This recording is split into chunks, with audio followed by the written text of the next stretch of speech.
Talk us through the changes which will come in November, and I suppose what teachers and parents and students will notice straight away. Yeah, good morning.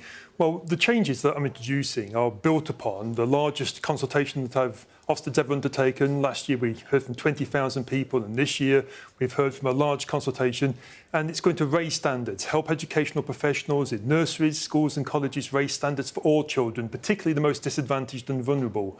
And parents will see a new report card which will better describe the strengths and areas for improvement for a school, but it will also give them an at-a-glance summary. And parents have overwhelmingly supported me in saying this is better than the system we used before, and it will be fairer. Fairer to teachers and head teachers like me. I'm a teacher and head teacher for 30 years, had nearly 100 Ofsted inspections before I took on this job.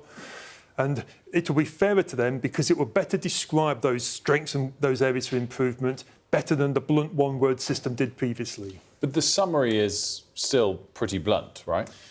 No, because you've got a number of areas. So don't forget Ofsted inspects nurseries, schools and colleges. But if you take schools, for example, we look at 6 core areas and safeguarding, and we describe what's attendance and behaviour like, what's the curriculum and teaching, what subjects a child might study and the quality of teaching like. And parents want that detailed information because it informs them, it helps them. And as leaders, I've written this very much with an idea of it being a toolkit.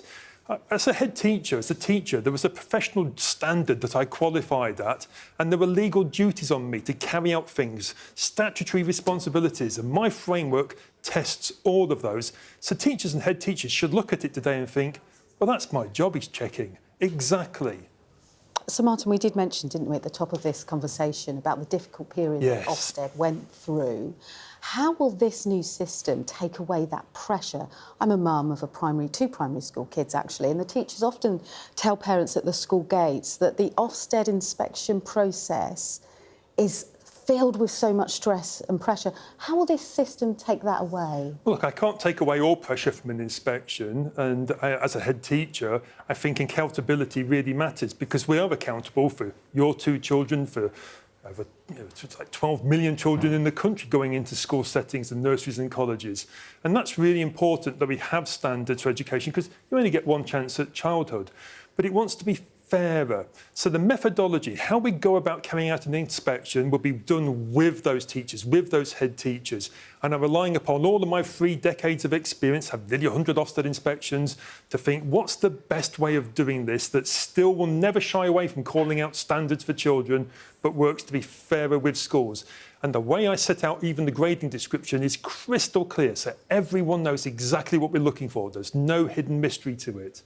You said you consulted very, very widely, particularly with parents. Did you do so as well with teachers and head teachers, and do they embrace this change or not? Well, it's different. The reactions have been different from different groups. So teaching unions have been really finding it really challenging to work with me on this. And I've tried my best with them before I took on this role and throughout the last 20 months. I even met them yesterday and went through all of these changes. And when I describe it to them, they understand it far better. And that's the difference. Ofsted isn't just about what's written on the page. It's about the visit and how it feels. And I'm absolutely convinced that it will feel better. But early years providers, and there are 3 times as many early years childminders, nurseries than there are schools in the country. The system leaders running early years settings have overwhelmingly shown me support. The people who run colleges have overwhelmingly shown support. And I've been on lots of media this morning, and my phone's flooding in with messages. Head teachers of the largest groups in the country are saying this is going to be much better. So it's a mixed reaction, and it's my job now to make sure that this lands absolutely safely, but still reports on behalf of parents on the quality of education for children.